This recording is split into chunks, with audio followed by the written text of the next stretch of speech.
Desde la antigüedad, el hombre ha sentido siempre la seducción de la fuerza. Le ha fascinado la salud, el vigor y ha cantado el triunfo del poder.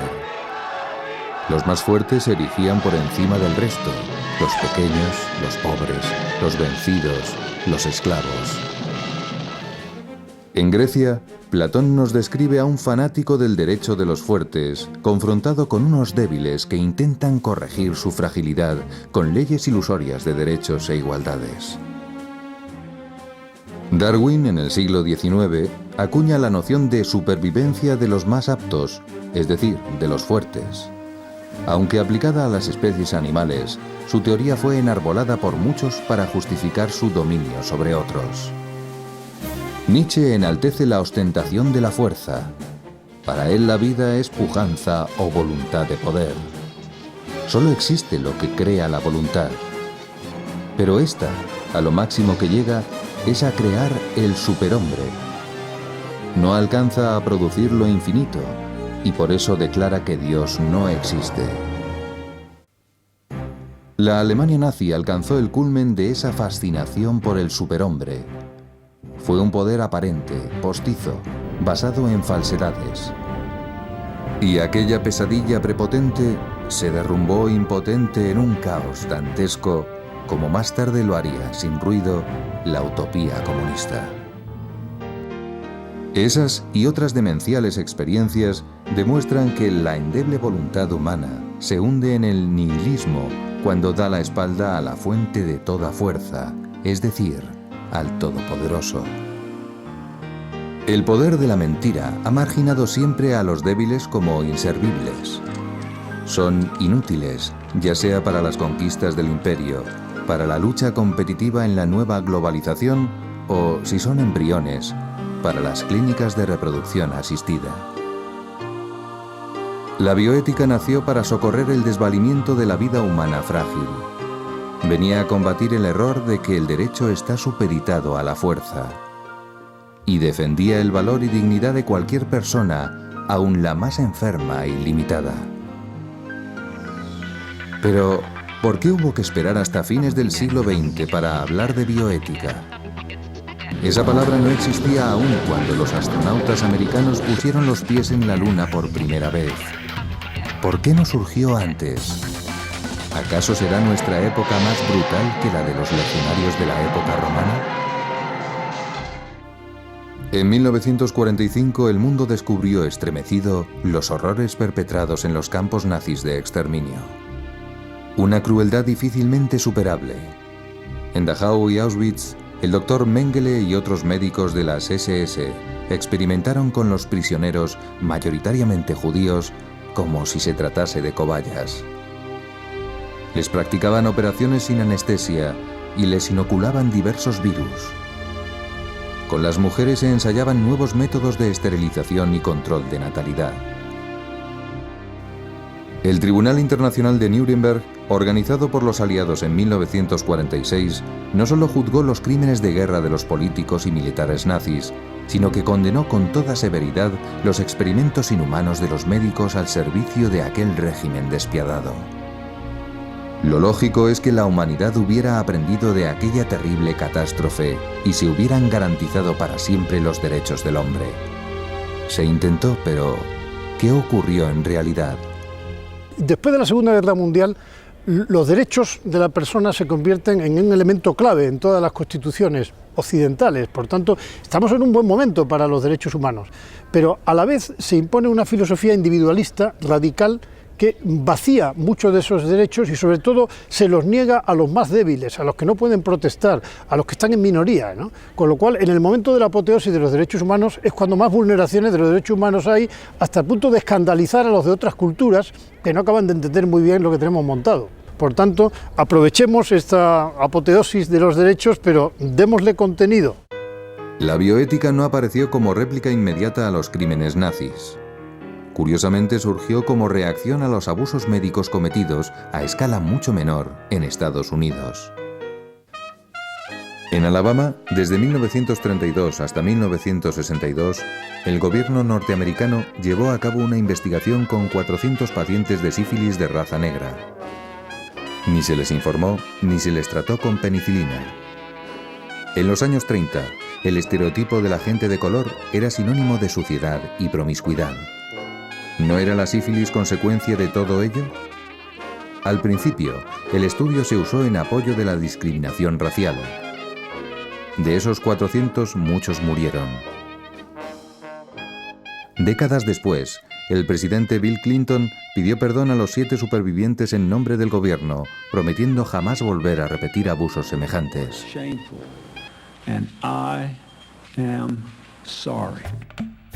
Quien no ha pedido perdón es el gobierno de la China comunista, donde los médicos ejecutan planes draconianos de planificación familiar que prohíben tener más de un hijo por familia. Quienes osan desobedecer son sometidos a esterilizaciones forzadas y abortos. Una triste secuela han sido los infanticidios de niñas, pues los varones son más cotizados. También en la India, bajo el gobierno de Indira Gandhi, se llevó a cabo una campaña masiva de esterilización forzosa que desencadenó tumultuosas protestas. En otros países del tercer mundo, de una manera más solapada, se llevan a cabo campañas sanitarias de esterilización química y quirúrgica. Algunos críticos las atribuyen a un designio inconfesado de imperialismo demográfico por parte de ciertos países del primer mundo. En Estados Unidos, la reacción bioética se va perfilando tras los resonantes escándalos de los años 60. Entre ellos destaca el del Hospital Willowbrook de Nueva York, donde se experimentó con más de 700 niños discapacitados durante 5 años. Llegaron a infectarles con hepatitis vírica. Otro escándalo fue el de un hospital de Brooklyn, donde se inyectaron células tumorales vivas en ancianos para investigar el cáncer. Mayor impacto internacional tuvo la tragedia de la talidomida en 1963. Miles de niños nacieron con malformaciones debido a un fármaco mal experimentado. Estos horrores y otros anteriores no bastan para explicar la buena aceptación de la bioética. También influyó la revolución ideológica de los años 60, una de cuyas reivindicaciones fue la ecología. La bioética aparece en un contexto en el que se considera al hombre prácticamente un agresor contra la naturaleza y el entorno que le rodea. Hay una enorme desconfianza hacia la industria, hacia la tecnificación de la medicina. Esa sospecha hacia el progreso técnico se agudizó ante el espectacular avance de las investigaciones médicas. ¿No se abusaría del hombre como se abusaba de la naturaleza? El hombre, a través de la ciencia, puede llegar a dominar incluso la aparición de la propia naturaleza del hombre a través de la genética. Si el hombre va dominando los mecanismos íntimos por los cuales surge el proceso de la vida, sería capaz algún día, quizás ahora mismo no, pero sí algún día, de modificar los caracteres de la naturaleza. Para evitarlo, habría que embridar el galope acelerado de la ciencia. La medicina había avanzado mucho desde la época de Pasteur, en el siglo XIX, pero el progreso se hacía deslumbrante a partir de los años 60 del siglo XX. En 1962 se descubre la diálisis renal. Siguen después los primeros trasplantes de riñón, ampliamente extendidos en la década de los 70. Luego, los trasplantes de corazón y los nuevos aparatos de respiración asistida amplían los horizontes de esperanza. Pero la posibilidad de beneficiarse de estas técnicas estaba limitada por la escasez de recursos. ¿Con qué criterio se salvaría a unos y se dejaría morir a otros? ¿Vivirían los más adinerados o más influyentes? La respuesta debía ser ética. La bioética nace, pues, condicionada por el estilo de resistencia, de defensa, que tuvo que adoptar ante los abusos a los pacientes y los fulgurantes progresos de la medicina. La bioética, antes que ser propositiva, se vio obligada a fijar límites a la aplicación de los avances científicos. Como parte de la ética general, la bioética estudia la conducta humana en el ámbito de las ciencias de la vida y del cuidado de la salud, a la luz de principios morales. Pero no busca responder a preguntas como ¿qué podemos lograr con la técnica? O ¿hasta dónde podemos llegar? Ni se pregunta ¿qué es útil a la sociedad? La bioética debería responder a ¿cómo debo usar los avances biotecnológicos para el bien humano integral? Su ideal sería un comportamiento humano virtuoso, armonizando ciencia y ética. La década de los 70 a 80 es la etapa de consolidación. En Estados Unidos menudean las declaraciones e informes sobre bioética. El más famoso es el informe Belmont, elaborado por una comisión nacional. En ese documento pues, se hicieron emerger 3 principios orientadores de la intervención médica ante la experimentación con personas humanas que han pasado ya al acervo de la medicina. Estos 3 principios son el principio de autonomía, el principio de beneficencia y el principio de justicia. El médico, cuando actúa delante de un enfermo, tiene que buscar su máximo bien, tiene que respetar su modo, tiene que no hacerlo de una manera impositiva, paternalista, tiene que oír al paciente y respetar sus criterios, y además en la aplicación de esos remedios debe procurar ser justo, ser solidario y ser imparcial, tratados a todos por igual, ¿no? Por tratarse de un consenso sobre mínimos, los 3 principios colisionan a veces entre sí, y lo más frecuente es que prevalezca el principio de autonomía, que dará lugar a no pocos abusos. Como cuando se invoca la autonomía del moribundo para solicitar la eutanasia, o la de la mujer para poder abortar. ¿Son suficientes esos principios bioéticos para guiar la conciencia de un cristiano?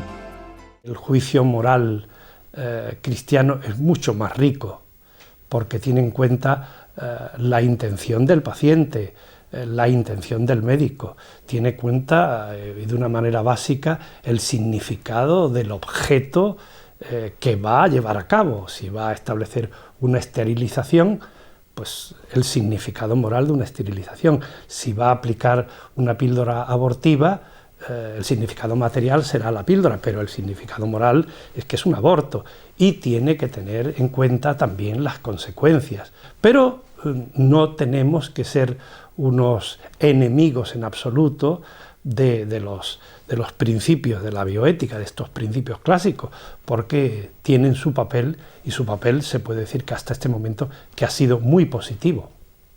Pero, ¿dónde surgió esta nueva disciplina?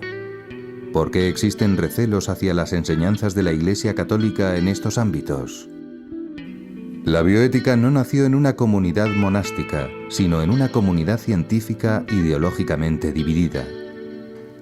El primero en acuñar ese término fue un holandés afincado en Estados Unidos, Van Rensselaer Potter, en su libro Bioética, un puente hacia el futuro. Buscaba conciliar la mentalidad científica, pletórica de éxitos, y la razón filosófica, estremecida por el impacto que aquellos logros podían tener sobre el hombre y el ecosistema planetario. Entre esos logros preocupantes figuraba la bomba atómica, la expansión industrial con su efecto contaminante y el descubrimiento y manipulación del ADN. En Estados Unidos fueron surgiendo estudios académicos, carreras y másters en bioética. Muchos de sus iniciadores fueron teólogos protestantes o médicos agnósticos que abordaron temas ya candentes entonces, como la reproducción asistida o el aborto. Sus respuestas disentían del magisterio católico. En su premonitoria encíclica Humane Vitae de 1968, el Papa Pablo VI había advertido de las consecuencias de violar las leyes de la naturaleza para la transmisión de la vida. Esto generó una desconfianza y oposición a la Iglesia, traducidas en un prejuicio anticatólico latente en muchos estudios de bioética hasta hace pocos años. Ese prejuicio es sorprendente. La bioética no surge de la nada. Tiene precedentes milenarios. La bioética tiene su origen en Norteamérica y es un típico producto de la mentalidad norteamericana. Esto hay que decirlo claramente y de entrada, ¿no? Los médicos siempre han tenido una ética profesional que se remonta a tiempos pretéritos, que se remonta a Hipócrates, al corpus Hippocraticum, ¿no? Y que es, bueno, hasta cierto punto conocido por la sociedad. El juramento de Hipócrates data del siglo IV a.C. Se basa en el derecho natural y ello explica que haya sido el paradigma vigente hasta hoy. El médico jura actuar siempre en beneficio del paciente. Ese es el principio llamado hoy de beneficencia y de no maleficencia. La irrupción del cristianismo en el endurecido mundo grecorromano supone una revolución en todos los campos, también en el del tratamiento de los enfermos. El mandato del amor al prójimo y la certeza de ver el rostro de Cristo en el hermano que sufre son poderosos estímulos que moverán a millones de cristianos a lo largo de los siglos a cuidar enfermos. Durante siglos, los hospitales son iniciativas de la Iglesia. Una ética médica de inspiración cristiana será prácticamente la única fuente de principios éticos hasta mediados del siglo XIX.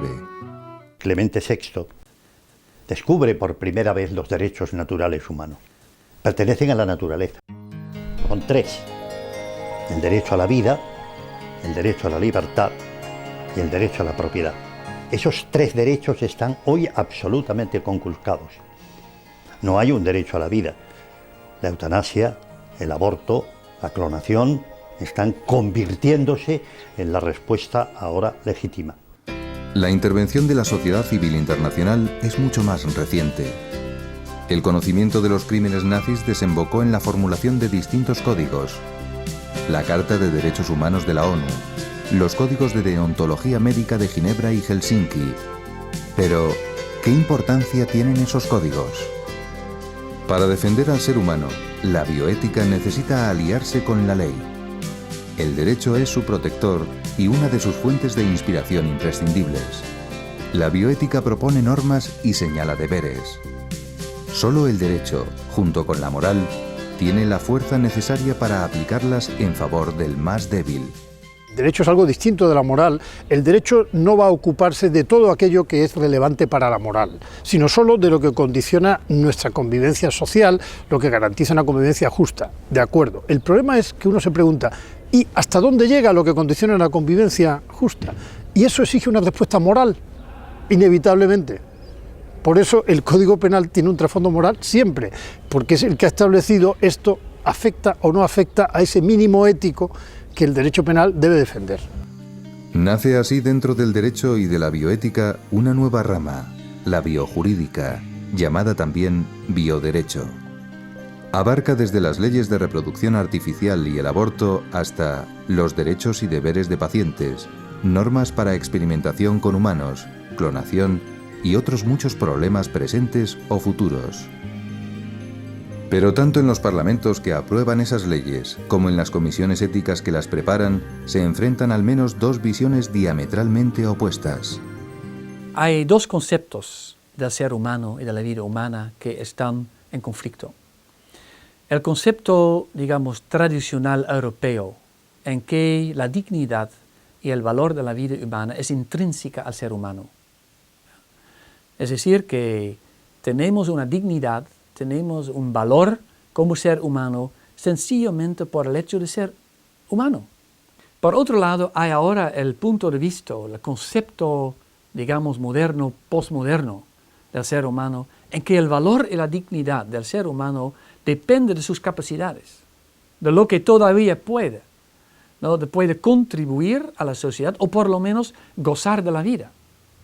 Y cuando ya no puede gozar de la vida, ya no puede contribuir algo a la sociedad, a su entorno social, entonces pierde su valor. En una clase hay listos y menos listos. La inteligencia es una cualidad como la memoria, la voluntad o la salud. Si la dignidad de la persona dependiera de cualidades innatas o transitorias, gran parte de la humanidad podría ser desechada. Claro, en cuanto empezamos a medir cualidades tenemos el más inteligente y el menos inteligente, el más consciente y el menos consciente. Y empezamos a marcar esas líneas de diferencia sobre cuál es el punto de conciencia que hay que alcanzar, cuál es el punto de inteligencia, cuál es el punto de calidad de vida, que es el más peligroso entre nosotros. Y por lo tanto el derecho se convierte, en última instancia, esto es un proceso arbitrario. Casi todos los autores coinciden en que el titular de derechos, como el de no ser manipulado por la biotecnología, es la persona humana. Pero, ¿quién tiene la condición de persona? Ahí divergen peligrosamente las posiciones. Heredero de Nietzsche, el posmodernismo débil y libertario de fines del siglo XX se opone a la identidad personal y disuelve la identidad del sujeto y del yo. La negación del sujeto implica la disolución de la persona en las personas y la disolución de la familia en las familias. Se exalta lo fugaz, la perversión sexual, la homosexualidad y las relaciones atípicas. En ese ambiente de posmodernidad decadente surgen las técnicas de reproducción asistida como logro de la medicina del deseo, de la medicina clientelar. La negación de la identidad personal y con ello del cristianismo se opone a la idea de compasión. Así es más llevadero el aborto y la destrucción de embriones.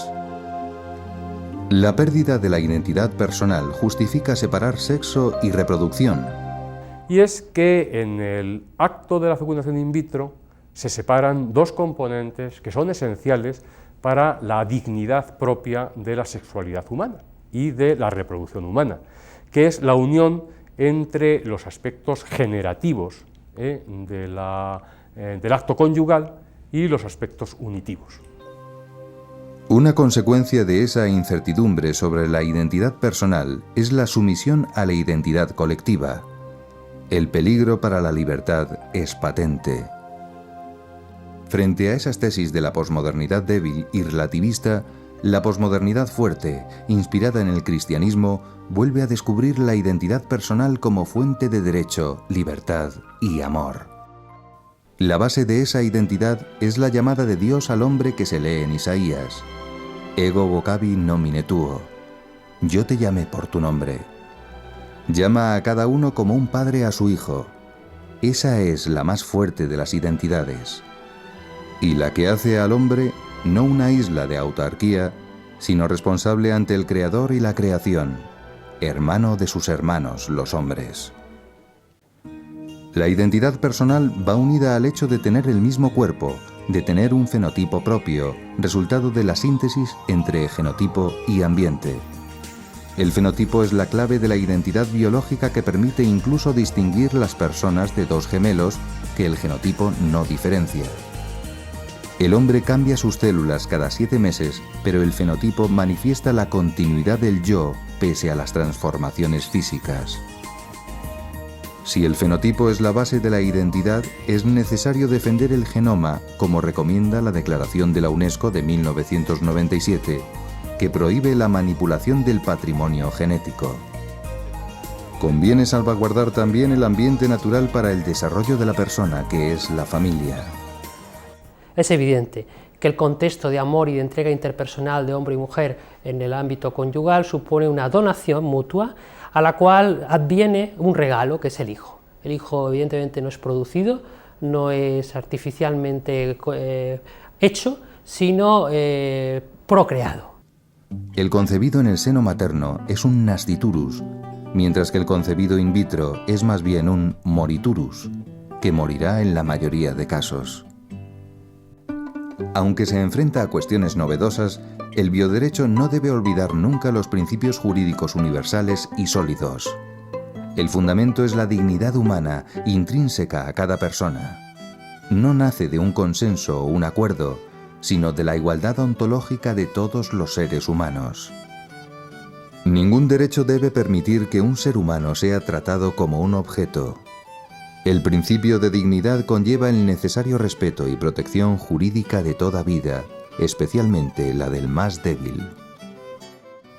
Todos los derechos humanos se apoyan en el derecho a la vida.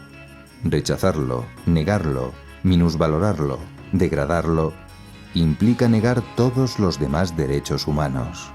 Podemos discutir la animación, podemos discutir persona, el concepto, pero lo que está claro es cuándo se inicia la vida de un ser humano y cuándo termina la vida de un ser humano. Eso es mucho más fácil de determinar de lo que parece, y sobre eso se puede alcanzar un acuerdo, se puede tener una observación fundamental, y es a lo que tenemos que ir.